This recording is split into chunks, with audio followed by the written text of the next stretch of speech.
What's up, everybody? I'm Curt Pires. I'm here with my buddy Franklin Jonas, international superstar. New single, Village Liquors, out right now. Make sure you go listen to that. But we're here today to talk to you about a few things that are really exciting.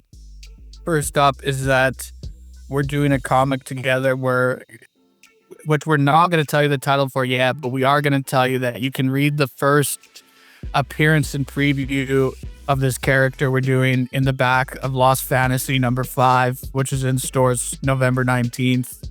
And this book is going to be a spin-off of Lost Fantasy. So we're just here to chop it up today about comics and our lives and collaboration, everything that we find exciting.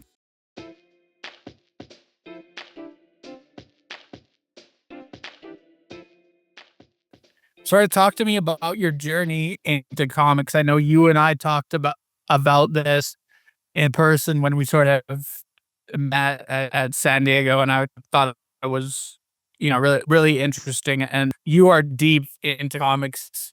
I'm too deep. And many comics pros I know are not as deep into comics as you, where you're telling me, I think you said you like the Denny O'Neil run of Daredevil. You prefer it to the Frank one, which is blew my mind because that's a hot take. Yeah, and so we go Denny and the Sensi over Miller every time. And I've a long time comics boy, right? And I haven't even read the Denny O'Neil run, so I loved hearing that. So maybe you could just tell us a bit how you got into comics and what some of your favorite comics memories are. Absolutely, man. I got into comics when I must have been 5 or 6. And my dad gave me one of those Marvel Adventures, just like children's books. Sorry, I'm shaking a bunch. I'm literally on a tour bus. But I got that when I was a kid, and then I just became obsessed. I read it over and over and over again, and I wanted to go to buy more comic books. And we went, luckily, to the same store that I still go to today, House of Secrets in LA. That's my LCS. And I asked them what to read, and then I started reading, and then I started reading more. And then by the time I was 8 or 9, I had like a 15-book pull list every week. I was all I read, and I would reread them and go deep, deep, deep. And I mean, for me, some of my favorite runs, I have a lot of nostalgia for that era of Marvel in 2000 and post-Civil War era, where everything felt like it mattered, and it felt like it was like a world, and it was immersive. And from that, I think some of my favorite writers would go to the Hickmans, who helped orchestrate worlds like that and create that vibe. I mean, right now, my favorite writers to read, I mean, you're high on that list. I think we really got connected because I was evangelizing Lost Fantasy and talking about it up and down the moon, because it did something that I love for a book, which is create its own aura, its own energy, create its own world that you can sit in and live in. And it doesn't need exposition. It doesn't need these certain things. It just accomplishes that. If a book can do that, if a book can be wholly itself, then it's a great book.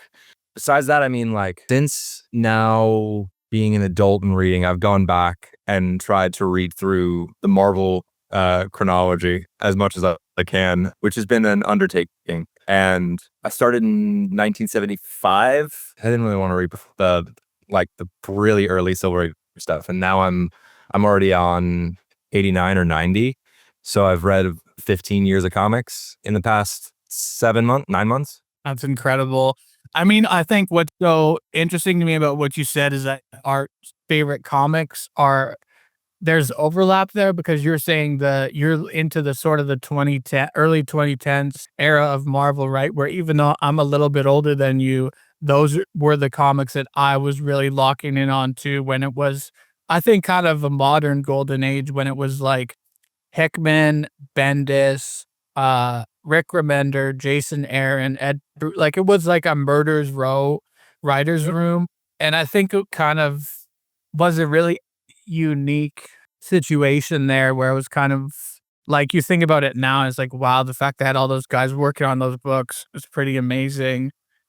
And so those are really influential on me too. And then back to how we connected, it was really a case of seeing you were such a fan of the book, and then also just you're like evangelize comics in such a cool way, because when we've talked about this before, but comics can be so weird where some people are so kind of like gatekeeping. It's kind of it's very intimidating thing to get into for some people, right? And what I love about you is you're just out there on social media. You've got a good fun of people who are into you for your music, for, just kind of watching you grow up as part of the modern Bee Gees, as we've talked about it. You are out there shouting about how much you love comic books, which is what I love it. And talking to you for like 5 minutes or, short period of time, I can just tell you love comics. And that's honestly kind of rare, because in comics, so often I meet so many people, and these are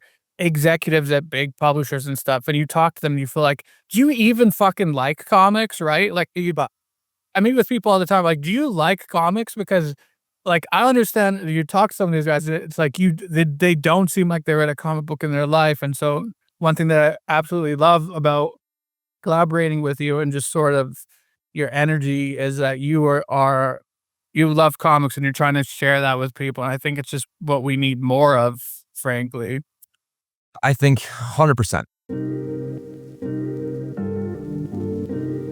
And that's why I started talking about comics. I never talked about comics online until really a few months ago. I always had this like thing in the back of my head where I just like was like, oh, it's, my hobby, it's my thing in the side. Meanwhile, like, I probably know more about comics than I will ever know about music or any, like, and that's my main job, right? That's the main thing that I do, that I promote all the time. And I just seen so many people doing pull lists on their TikToks, and by doing that and just saying, you know what, like, I'm going to be a human being for 6 minutes and talk about what I'm passionate about. I've been connected to people like you, and I've been given opportunities like this because this is the best community I know of. We've talked at length about like how, yes, this community has its bad apples, right?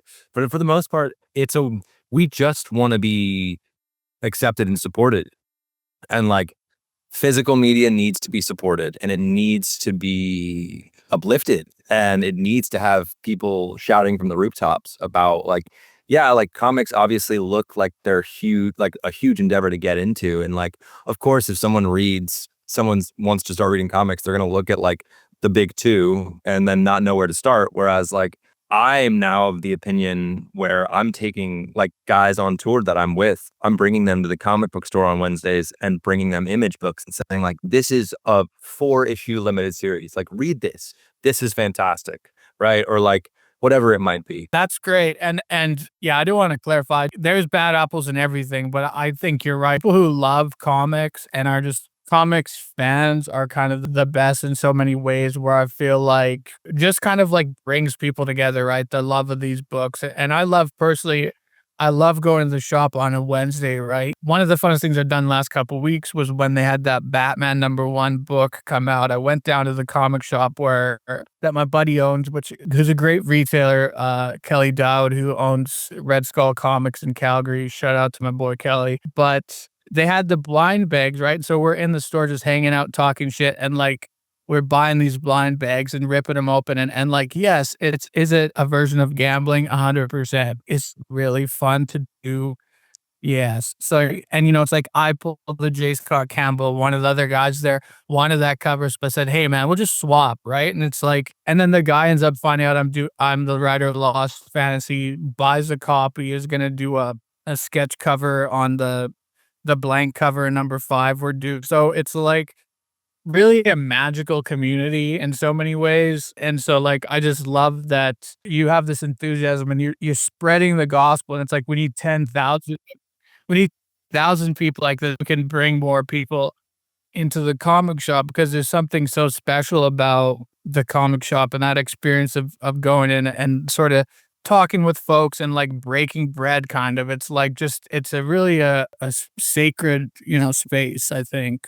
Dude, there was a girl, I was in Detroit and it was after a show and I was going to the bus and there was a girl with her mom and she came up and she was like, I love your pull list. Like, I don't read comics, but like, it's so cool to see someone passionate about something. And I was like, oh my gosh, amazing. It's like, I watch every one. And I was like, oh, are you reading anything right now? And she was like, actually, no, I like hearing you talk about it. I was like, well, you need to start reading. Like, and so I started suggesting her books, and her mom was there and started ordering books for her, which is like, it just takes people talking about it to see that like it is an art form that needs to be supported. And like, it just takes enough people. That's what's so cool right now about the TikTok pull list community. I've seen more people start to post about comic books than I ever had in my entire life. It used to be the only people talking about comic books were like fucking the guys on Big Bang Theory or something. And like now people, everyday people, cool, and look like a community that's being built online. And so I just wanted to be a part of that. And because of that, it's created a culture around comics again, which I think is really amazing. And like, it feels like it could have a trajectory back to the 90s of where like the cool kids are going to the comic book store every Wednesday. Yeah, I love that too. And it's funny because I've seen people talking about Lost Fantasy Online who were like, oh, I bought this after seeing it on TikTok. And admittedly, I'm not really on TikTok. So I'm like, that's kind of alien to me, but I'm like, okay, I love it. I love the pull list videos and all this stuff. I think it's a great way to get people into it. That's how I found out about the book, was through TikTok. I found out about it because someone was like, this is a book you need to read. Look at this cover. It's so sick. And then when I went to the store on that Wednesday, I hadn't pulled it. It was sold out. I had to order. I have a second printing of Lost Fantasy 1 because my store was sold out because of all the people at my store saw probably the same video that I did that made them want to go and buy it that week. Right? That's crazy. And that's the magic of the online TikTok people. So thank you, TikTok people. Thank you. We love you.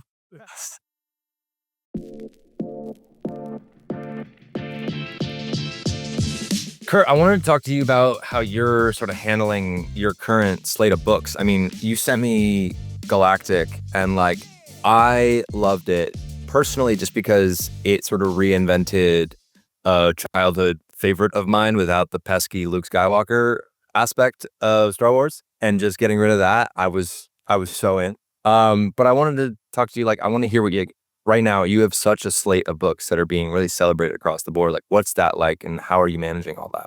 So I think what you're talking about is with Galactic, really, I tried to do the same thing which I did with Lost Fantasy, which was, how do I make this book accessible and interesting for everyone? Because I think part of the thing with fantasy and science fiction is there's kind of a learning curve or you know, a steep hill to get over to get people into it, because it could be so information dense and sort of exposition heavy. And it's like, I'm just, as a creator and as a reader slash consumer of media, I'm kind of allergic to that stuff. Like, I don't like it that much either. So when I'm working on it, this stuff, I'm trying to make what I want to read, right? So with Lost Fantasy, that's like, how do we do a fantasy world that feels just cool as shit and anyone can read it, and like, it's got these grimy, dark areas in it. It's got crime. It's got all this stuff that's really interesting, but still got, you know, spiky haired guys with giant swords and monsters, all that stuff. And so Galactic was kind of the same approach, where I love Star Wars, right? Like, and it's probably actually the same for you, Franklin, where I remember going to see the prequel trilogies, right? Because I'm of a generation where those were our introductions to Star Wars, or our movies. We went and saw the Megaplex. And so I remember lining up to see Attack of the Clones and shit like that. And so I've always loved Star Wars.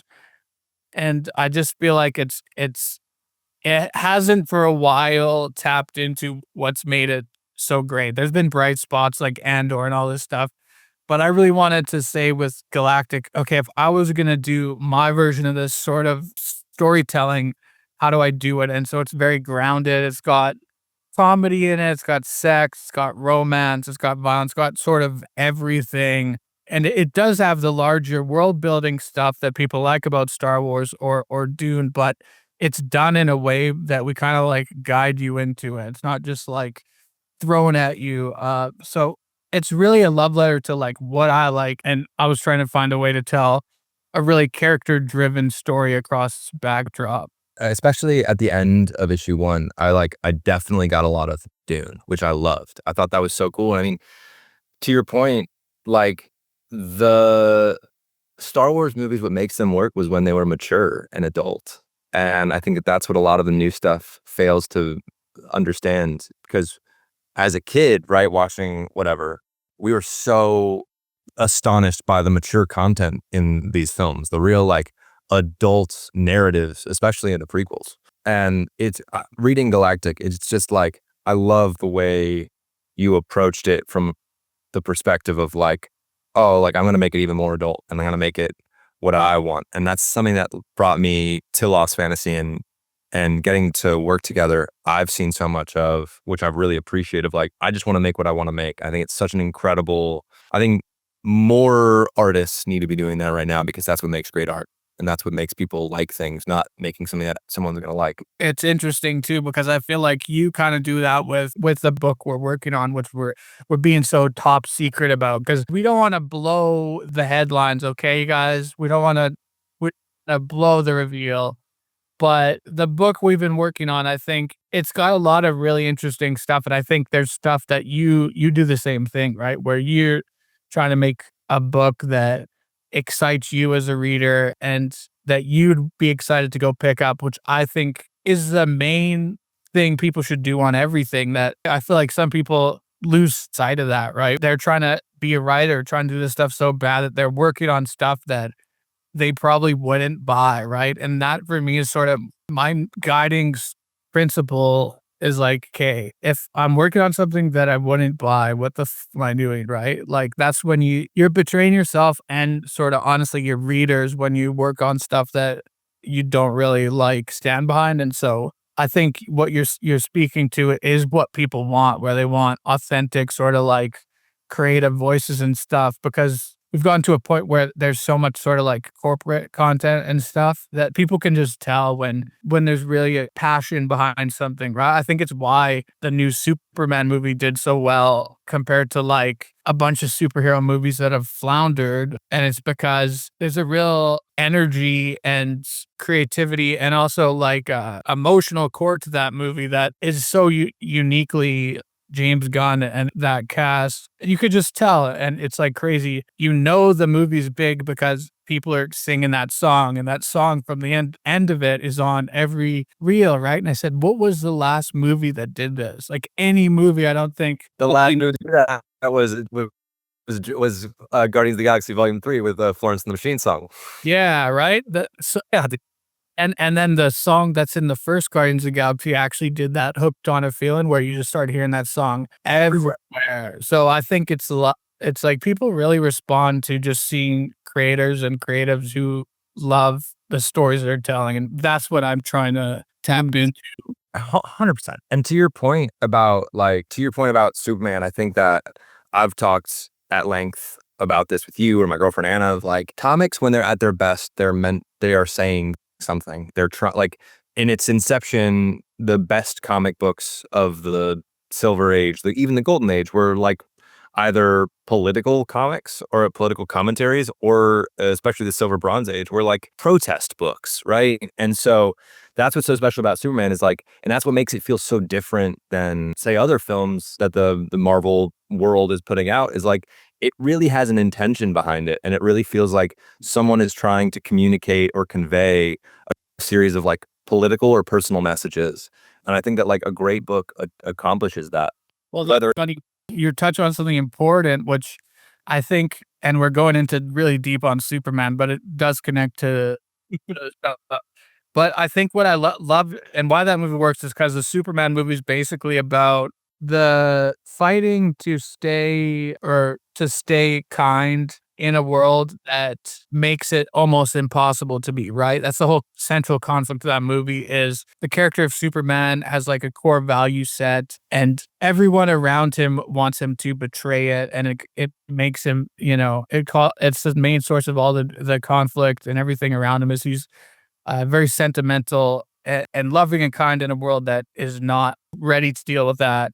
And it's funny because Galactic in a lot of ways is kind of about that similar themes too, where it's about this core group of characters who care about each other and have these deep emotional, relationships in a world that's doesn't that's trying to crush them, right? And so that's kind of like I think about the similarities a lot between what I'm trying to do in Galactic and kind of what this Superman movie does as well. No, I mean, absolutely. I think reading the first issue of Galactic, I really got that impression. What I like is the micro to macro of the story is like, it's just a pretty compelling bounty hunter slash like classic space Western story. But then you get to really know these characters. And like by the middle of the book, I'm rooting for that love story, right? And then by the end of the book, I'm finding out how large the story is that's going to conflict with that love story. I think it's really special, and I think it's a testament to be able to convey all of those themes in one issue. That's the power of the oversized distillery format. No, I know, exactly. I know you love the oversized. I love the oversized. I do love oversized issues. Giant size. That's funny. That's the dumbest thing I did on Lost Fantasy. Dumb. I said dumb lovingly, but it's the most like comic book thing where I'm just like, we're making the book so big, we have to put like giant size on it, like one of those giant size X-Men, right? Of course, online, there's one or two people like, why is it called giant size? Wow. But in person, people come up to like, I love this. It just, it got me to buy the book. I'm like, okay, I like it. It works. For me, when I got issue 2, because at that point it was on my pull list, when I got issue 2 and it was giant sized, I felt like I was a part of something. I felt like it was a monumental thing. I thought like the same way that like annuals, at a point in time, not anymore. Annuals don't matter at all anymore. But like at a point in time, annuals felt like you were a part of something. Like it was like a big moment that like you had to see it. It really mattered. And I think by doing what you did with the giant size, even though it's just like an oversized issue and you're just calling it giant size, it felt more important. It felt like by like the first issue selling out and then continuing to be giant size afterwards, you achieved something. And so I was sold by that. I was in because of that. And I think too, what's crazy, and I was running the numbers on Lost Fantasy, and it's like we've done 4 issues, but we've done like 7 issues of comics. So those fuckers really are giant size. There's some big boys there. Yeah,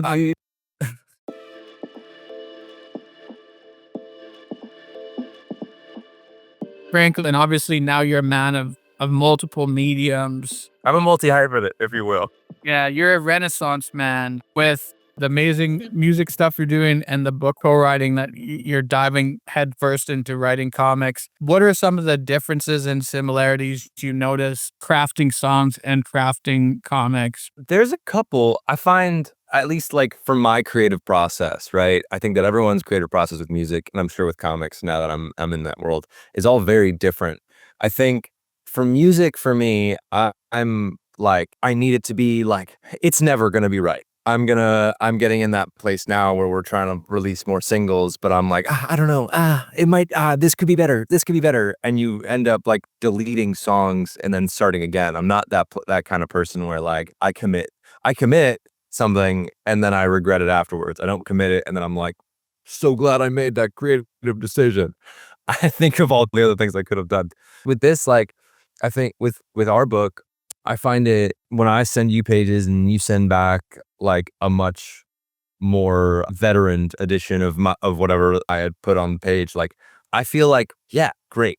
I'm like easy. I'm so happy that I'm just to be in the room that like it can be anything. And I'm just like, great, amazing, like so good. There's not as many like little tiny things. But I think as far as Inception goes, I find the universal spark of it to be pretty similar of like, oh, what do I want to say? And like, what does my brain associate with those things? What does my brain associate? And like, how can I convey those messages in words? Because I mean, at the end of the day, for me, I try and have my poetry or my songwriting be as storytelling based or as atmospheric as I possibly can. And so with our book, there was a couple of moments where like I came into it thinking like, how do I get to this thing? And then I was thinking about this and that and the others and pieces of a world that I could use to tell that story. And I think that whether it's set pieces or musical devices, I feel like there's a pretty solid through line I've found, at least with our limited time working on the book. I've found it's all about pacing at the end of the day. And I mean, going into this, I read many materials on how to properly write a comic as possible. There's a reason there's been so many musicians that have been associated with comic books in the comic book industry. And it's because of pacing, right? More so than a film, more so than TV or any other visual mediums outside of music. I think that comics is really interesting because it has its own pace and it has its own tempo that you have to find in writing the book and in telling the story in a way that compels people. And you want to speed up here and you want to slow down here. I think that makes sense because I do sometimes think the single issue comic format does kind of remind me of like the way musicians or whatever will release singles, right? Obviously, it's interesting with a single because even if they're part of the same project, they stand alone. They can really be their own thing. And comics, we don't have that as much because they still have to connect. But I think there is really a similarity in terms of format where the pacing of comics is kind of like rhythmic and musical in a way.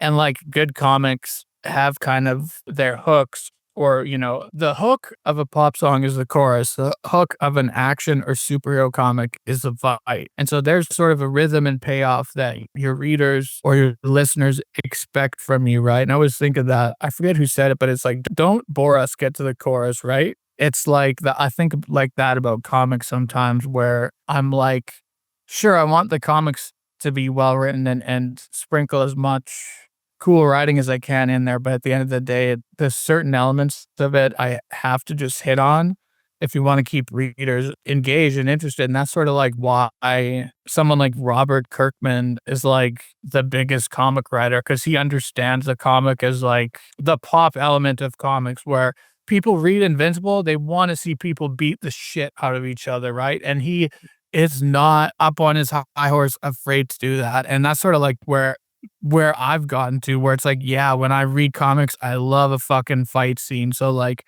yeah, there's a certain expectation of people picking up a comic, especially something like Lost Fantasy, where there's basically a fight every issue. Like, it's sort of like there's a rhythm to it, but it's like, how do I make that fight interesting and different than the last one? And how do I do that? But it's like, yeah, I'm not here to write a book of just talking heads. If I do that, it's just boring. And it's like, I'll just go write a fucking novel if I want to just write, or a stage play, right? And I think that's something that bad comics get into, where they forget, okay, guys, we're still amenable guys beating the shit out of each other. Comics can be a lot of different things, but that's where our bread is buttered, is beating the fuck out of each other. And so you just gotta do it sometimes. 100,000%, man.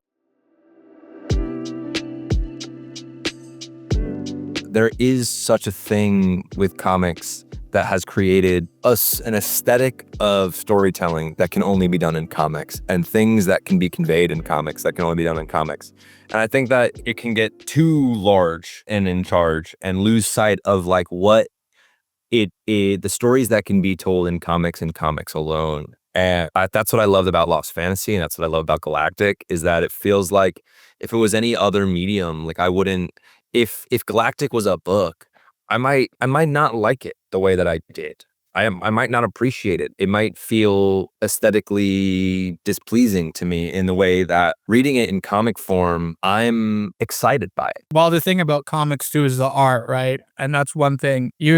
Half the story in a comic is the art, and it's I'm very like, I don't want to say picky because it doesn't seem the right word, but I try to be very intentional about who I put on what, because I think the best way to get someone excited about your comic is to have a great artist on it and have the right artist on it, right? So Amilcar, which is like funny because I think I got into Amilcar stuff through Sean, who you won't see on this video thing, but is like the Wizard of Oz behind it. And I felt like with Amilcar's work is so good, but I felt like he could go Moneyball or like Mickey Rourke in The Wrestler or some shit. Like, he'd never been really used in a way that lets him like unleash his full talent. So Galactic really constructed and written. Yeah, it's the space story I've wanted to tell for a while, but it's also done in a way that's like meant to let Amilcar like go to 11 to quote Spinal Tap. The artist can bring so much and such a tone and style to a work that like, yeah, it makes it way more interesting than like if Galactic, like you said, was a prose book. Like who cares, right? I mean, comic books are way more fun than reading prose.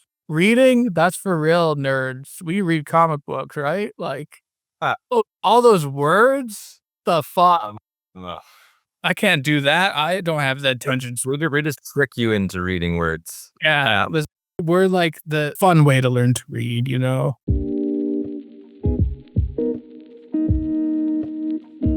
What's your playlist for Galactic? What does it look like? I don't really like listen to music when I'm writing because it can be a bit distracting, but I feel like it would be a mix of like almost like 80s like power pop type stuff with like synth, you know, music in it, and like just shredding guitar solos, like Van Halen type stuff. Like, so a mix of that, but I feel like it's kind of got a 80s flavor to cutting a trailer to it the other day, and we're trying to pick the music, and the one I like the most was just this one that had all this really 80s synth in it and like sort of like a power pop type chugging guitar. I'm like, hey, this is great. What about you? What's on your playlist for our unannounced book that we're just really teasing?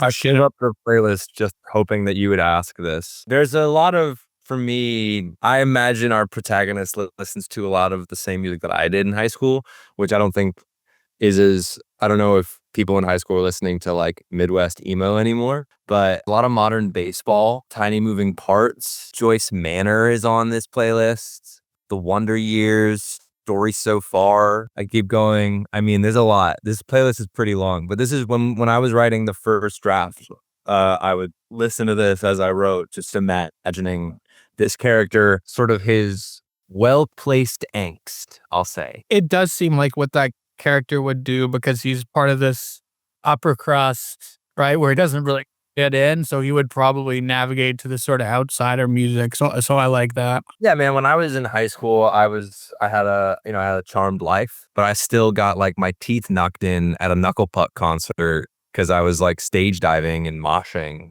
And so, I mean, to me, I resonated with that story for this character as much as possible. Yeah, right. No, that's interesting. Yeah. Fuck high school. I hated that shit. I hated high school so much that I graduated 3 years early to leave for college. Well, that's crazy.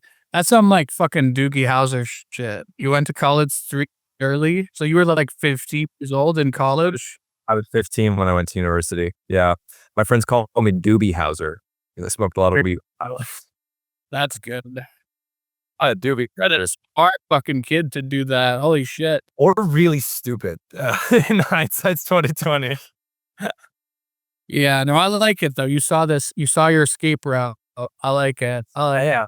I wanted to run away, but I wanted financial backing. So I just made myself look really smart. That's actually a great way to do it. College is much more fun than high school. High school feels like prison when I think about it. I felt like I was like doing time, right? Yeah. That's still how I think about it. I'm just like, damn, that shit sucked. 3 years. I felt like I was like hell. And then college is the opposite. You go off to it and you have all this fucking freedom. You can do what you want. You know, I don't think I did very much schoolwork at all my first couple of years of college. That's why it took me a bit longer to finish. If you've enjoyed watching chat, us beautiful, charming gentlemen, and you want to support our endeavors, you can see Franklin currently on tour, opening up for the Jonas Brothers, also performing alongside them.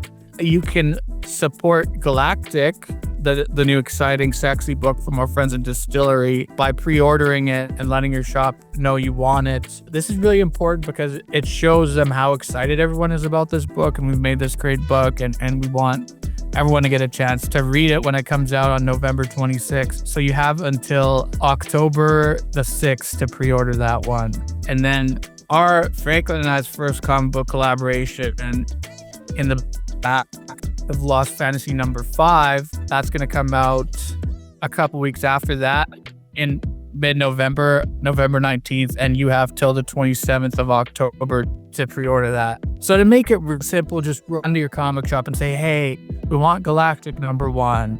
We want Lost Fantasy #5, and then run to your parents and say, hey, we want to see Franklin in concert. Please take me to the Jonas Brothers tour. And then you'll be supporting, these boys over here. Also have new music that's out. I just released a single called Village Liquors, which is out, and we will have another single out very, very soon. And the date, I don't know yet.